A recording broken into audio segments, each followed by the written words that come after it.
कुंवारी नंद अंजलि की उम्र लगभग 30 साल हो चुकी थी। वो एक स्कूल में टीचर की जॉब करती थी। अंजलि के घर में उसकी माँ के अलावा छोटा भाई और भाभी भी रहा करते थे। 30 साल की उम्र के बाद भी अंजलि की शादी नहीं हुई थी। इस बात को लेकर अंजलि की माँ रुक्मिणी देवी परेशान रहा करती थी। माँ, मैं स्कूल जा रही हूँ, जरा मेरा टिफिन तो दे दीजिए। अब क्या पूरी जिंदगी मैं तुझे टिफिन बनाकर देती रहूंगी? अरे कुछ सोचा भी अपने बारे में या बस ऐसे ही? क्या माँ, सुबह सुबह फिर वही बातें लेकर बैठ गई। माँ गलत क्या कह रही है अंजलि दीदी? इतनी उम्र हो चुकी है आपकी, माँ कब तक आपकी सेवा करती रहेंगी? भाभी, मैंने माँ को कब कहा कि मेरी सेवा करो? वैसे भी अपना टिफिन मैं खुद तैयार कर लेती हूँ, बस टेबल से उठाकर देने को ही तो कहा था। वैसे अंजलि दीदी, देखा जाए तो टिफिन उठाकर देने की उम्र तो आपकी है।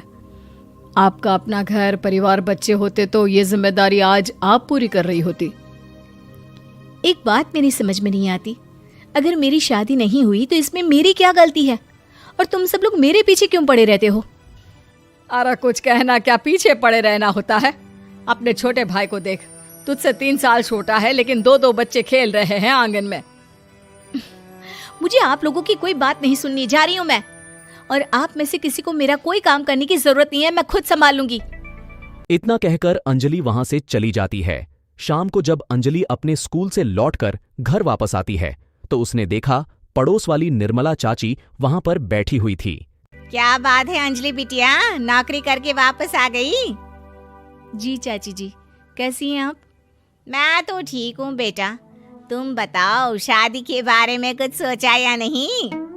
अरे रहने दीजिए ना, इससे तो शादी की बात करना ही बेकार है। कुछ भी कहो तो गुस्सा करती है, बात बात पर आंखें दिखाती है। माँ, आप ऐसा क्यों कह रही है? मैंने कब आप पर गुस्सा किया? अरे अंजलि बेटा, तुम्हारी माँ ठीक ही तो कहती है। 30 की होने आई हो, अब तुम्हें भी शादी वादी कर लेनी चाहिए। चाची जी, आप तो ऐसे कह रही हैं जैसे शादी करने से मैंने मना किया हो। रहने दीजिए निर्मला चाची, हमारी अंजलि दीदी को अभी तक उनकी पसंद का दूल्हा नहीं मिला ना, इसीलिए वो शादी नहीं कर रही। भाभी, ऐसी कोई बात नहीं है। अरे तो फिर क्या बात है? तुम्हारी माँ ने तुम्हारे लिए इतने रिश्ते ढूंढे लेकिन तुम्हें कोई पसंद ही नहीं आता। क्या है ना चाची जी, हमारी ननद रानी नौकरी जो करती है ऐसे ही थोड़ी ना किसी को पसंद कर लेंगी। अरे भाई, नौकरी का घमंड है तो बात अलग है, कोई और बात हो तो बताओ, कोई रास्ता निकाला जाए। नहीं चाची जी, कोई बात नहीं है, बस मुझे अभी तक अपनी पसंद का कोई मिला नहीं है। सुन लिया आपने? इस लड़की के तो पर निकल आए हैं और इतनी उम्र में अपनी पसंद का कोई मिलेगा भी नहीं इसे। माँ, आप मेरी शादी को लेकर हमेशा मुझे ताने क्यों मारती रहती हैं? अपनी माँ की बातें तो ताने लगती है। ताने हैं? बताओ, मैंने कुछ गलत कहा क्या? देखो, ये सब छोड़ो, मेरी दूर की बुआ का बेटा है, उसकी अभी शादी नहीं हुई है, उम्र होगी कोई 34-35 साल। आप कहें तो बात आगे बढ़ाऊं? अरे हाँ, क्यों नहीं, ये भी कोई पूछने की बात है। अरे जल्दी से लड़के को यहाँ बुला लो। माँ, आप मुझसे पूछे बिना मेरी शादी की बात करने जा रही हैं और मेरी उम्र 30 भी पूरी नहीं हुई है। निर्मला चाची कह रही है कि वो लड़का 35 साल का है। अंजलि दीदी, आपको क्या लगता है इस उम्र में कोई फिल्म का हीरो आएगा आपके लिए? देखिए, अब पसंद और नापसंद की बात तो रहने दीजिए, पसंद करने की उम्र तो आपकी निकल चुकी। अब तो जो भी मिले उसी से शादी कर लीजिए, इसी में भलाई है। तेरी भाभी बिल्कुल ठीक कह रही है। अब जैसा रिश्ता मिले उसके लिए हाँ कर देना, ताकि हम भी गंगा नहाए। ठीक है, चलिए मैं उस लड़के को कहती हूँ, वो कल ही अंजलि को देखने आ जाएगा। अगले दिन निर्मला चाची के दूर का रिश्तेदार अंजलि को देखने उसके घर आता है। उसका नाम था अजय। अंजलि जी, तो आप नौकरी करती हैं, वो भी स्कूल में? जी हाँ, मैं स्कूल में टीचर हूँ। हमारी बेटी बहुत होशियार है। अरे पढ़ने लिखने में इतनी होशियार है, इसीलिए तो इसकी नौकरी लगी है स्कूल में।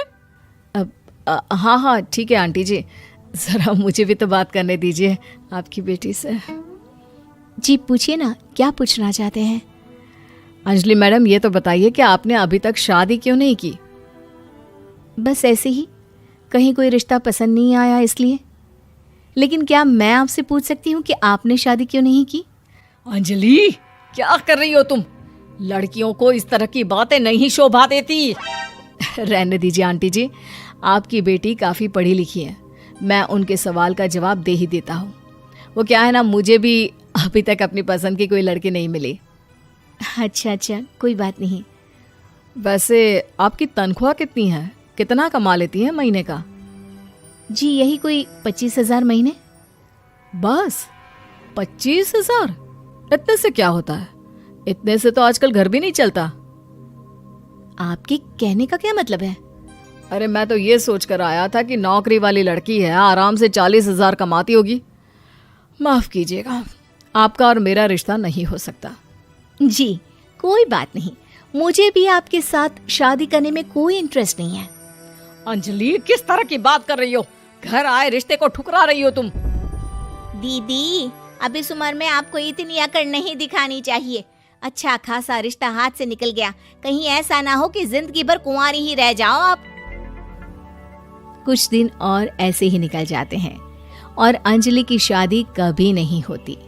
अंजलि के परिवार वाले बिंदास उसे ताने मारते रहते हैं, लेकिन अंजलि एक बड़ी नौकरी की तैयारी करती है और उसमें सिलेक्ट होने के बाद अंजलि को एक बहुत बड़ी नौकरी मिल जाती है। अब तो दीदी के नखरे और भी ज्यादा बढ़ जाएंगे भाई, अब तो इतनी बड़ी नौकरी जो लगी है, अब इनकी शादी होने से रही। माँ, मुझे नौकरी के लिए दूसरे शहर जाना पड़ेगा। आप जानती हैं ये बहुत बड़ी जॉब है और इसमें पैसे भी बहुत ज्यादा मिलेंगे। अच्छा, कितने पैसे मिलेंगे बेटा? माँ, मुझे हर महीने 90,000 सैलरी मिलेगी। क्या? अरे वाह वाह, ये तो बहुत अच्छी बात है।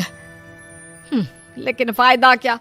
कितने भी पैसे मिले, शादी तो हुई नहीं ना तुम्हारी। अंजलि नौकरी करने के लिए दूसरे शहर में चली जाती है और जब कुछ महीनों के बाद वो वापस घर आती है तो उसे अपने पति के साथ देखकर उसके घर वाले हैरान रह जाते हैं। अरे अंजलि, तूने शादी कर ली और हमें बताया तक नहीं।